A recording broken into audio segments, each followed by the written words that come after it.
As he was making his way to work, someone in another car got out and started shooting at the officer while he was in his car, setting off a chase that ended with a crash and arrest in Prince George's County. And the good news is that officer has what's being described as non-life-threatening injuries. We have team coverage tonight of this wild story that has a lot of questions. We start with Rebecca Turco, who spoke with some residents. Rebecca, how is everyone reacting to this? Well, it's certainly a lot to take in for the people I've been able to speak with today. Really, they're just wrapping their heads around all of this. They say this isn't really a common occurrence in this area and very much still an active scene. I actually want to show you what we're seeing at the moment. Police still at the scene here, and we're counting at least 4 evidence markers that we can see from our vantage point. Several blocks are blocked off as authorities continue their investigation hours later. We also want to show you what the scene looked like a little bit earlier, where even more streets had been blocked off as authorities were beginning their investigation. The whole ordeal happened just after noon today on 7th Street over by Nicholson and between Oglethorpe. Police tell us a captain was heading into work in his personal car when he saw a car ahead of him driving erratically. Well, then we're told that car stopped and a man got out and shot the officer. That captain was able to get a partial plate number and actually drove himself to the 4th District Police Station nearby. We're told police were able to track the suspect's car over in Landover. That's where it crashed, and authorities took 2 people into custody. We caught up with one neighbor earlier who says she heard those gunshots while she was outside with her dog. We just heard about 3 shots at the corner of Oglethorpe and 7, and then immediately saw a large black SUV with completely dark tinted windows speed down the street, and then they immediately made a right onto 6 and kind of sped off. And as for that police captain, he is recovering in the hospital, and thankfully we're told he's expected to be okay. We're working together even more details on this ongoing investigation. For now, reporting live in Northwest, Rebecca Turco, 7 News. And this wild chase ended with the suspects crashing the car in Prince George's County.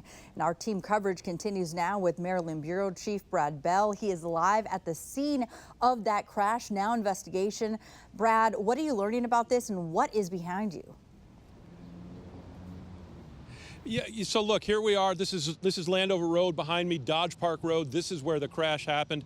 We were told this was a fairly long pursuit. Police really got a good look at this car pretty quickly after the shooting, and they were following it out here. We understand that there were several Metropolitan Police cars in pursuit when the car they were chasing crashed.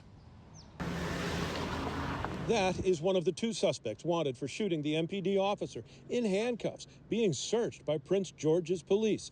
He stands just feet away from the blue Honda the pair crashed at the end of a pursuit out of the district and into Maryland. Both suspects taken to a hospital for checkups for very minor injuries from the crash. According to police sources, both suspects are 21 years old. Witnesses describe seeing the car running south on 202 with several police cars chasing, ending up on its side after crashing into another vehicle. Just before the crash, officers seeing the passenger toss a gun out the window, a police dog finding it very quickly in the tall grass along the road, a crime scene technician picking it up to package as evidence. Yes, we've looked closely at that video we got of that gun. It appears to be, what we call a ghost gun, an unserialized gun put together from a kit. You can tell oftentimes by the green color. So the car has been towed away. The scene here is completely clear. The police have reopened the roadway. They're going to take that car back and go over it. But so far, they believe they've got the 2 suspects that they were looking for. They have the gun. And so far, only 1 gun found. And in that car, we were told by sources, a pretty significant amount of marijuana as well. Landover, Brad Bell, 7 News. North Little Rock police officer is recovering after being shot while on the job.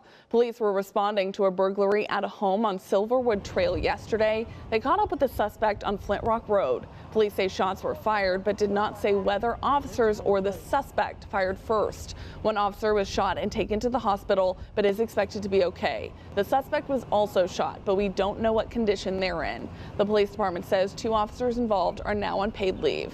And police have not released the name of the suspect. If you have any information about this case, you are asked to call the North Little Rock Police Department. You do not have to give your name. At breaking news in Gastonia today, police responded to 3 different shootings, all within a few hours of each other. Take a look. The first shooting was a gun battle between a suspect and police after a domestic violence call. One officer was rushed to the hospital after being shot several times. A second shooting left a woman dead, and a person is in the hospital recovering after a third shooting. Our team was on scene after the officer was shot while responding to that first domestic violence call. Police tell us the officer is recovering, but the female suspect died on the scene.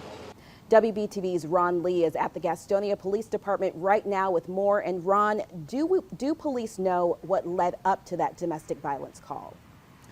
Well, that is still under investigation at this point, but detectives that I talked to tonight tell me that that suspect that the police approached actually had multiple weapons on her at the time of the shooting. And now this is this is not just about the shooting, it's about a community that is broken. This is the worst neighborhood I've ever been in my life. Rita Ledford and Charles Reinhardt have been living in this apartment complex for 21 years.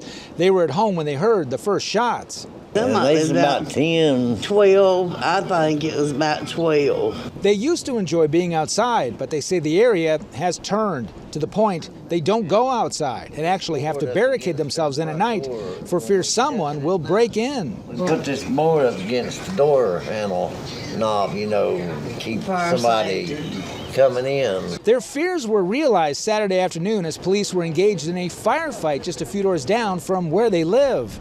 We had an officer involved shooting at 466 South King Street. The Gastonia police chief says his officers were called out for a domestic dispute situation at the Lorray Mill Villas around 1 o'clock, where they were met with gunfire. They encountered a female that was armed with multiple firearms. The suspect then, according to officials, even after repeated warnings to drop the guns, opened fire. One of our officers was shot multiple times. Police returned fire, hitting the female suspect. She died on the scene.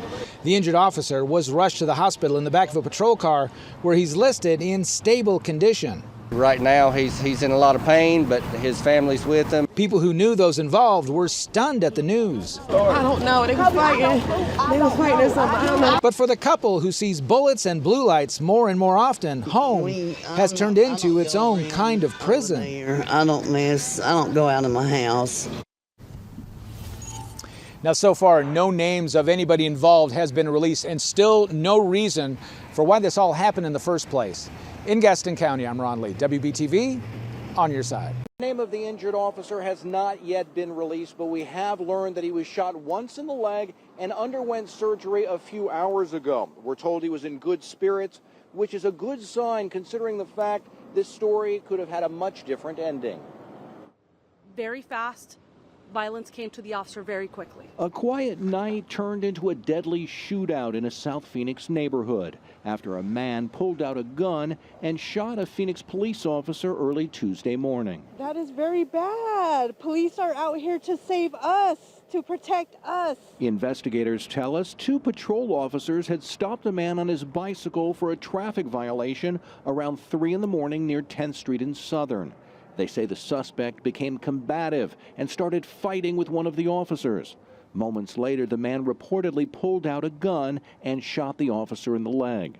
The other officer fired back, hitting the suspect. The violence came, and it came quick. From my understanding, the officers conducted the traffic stop, and within 2 minutes, an officer had been shot. The injured officer and the suspect were both rushed to a nearby hospital, where the suspect died a short time later. We're told the officer's injuries were not life-threatening. Phoenix Police Chief Michael Sullivan spoke to the officer shortly before he went into surgery. I was just encouraging him and letting him know that we're around him and we're going to take care of him and make sure that he gets the medical care that he needs to be able to recover from these injuries. According to Chief Sullivan, this is the 3rd Phoenix officer shot in the line of duty this year, and there was another that was stabbed. He's concerned about the growing number of people willing to take shots at police. I came down this way and I saw the command vehicle. Mike Webb lives a couple blocks away from where today's shooting happened. He said this kind of thing is taking place far too often. Whoever this guy was, whatever, he just has no respect for our community. These officers work hard. They, deserve better treatment than they're getting, and that's just the times we're in these days. It's sad. We're told the injured officer has been on the force for a little more than a year. As for the suspect, we are still waiting on his name and whether or not he had any kind of criminal past, which could give us some insight as to why he reportedly pulled a gun on that officer. As soon as we get any new information, we'll let you know. Reporting live in Phoenix, Jason Berry for Arizona's Family.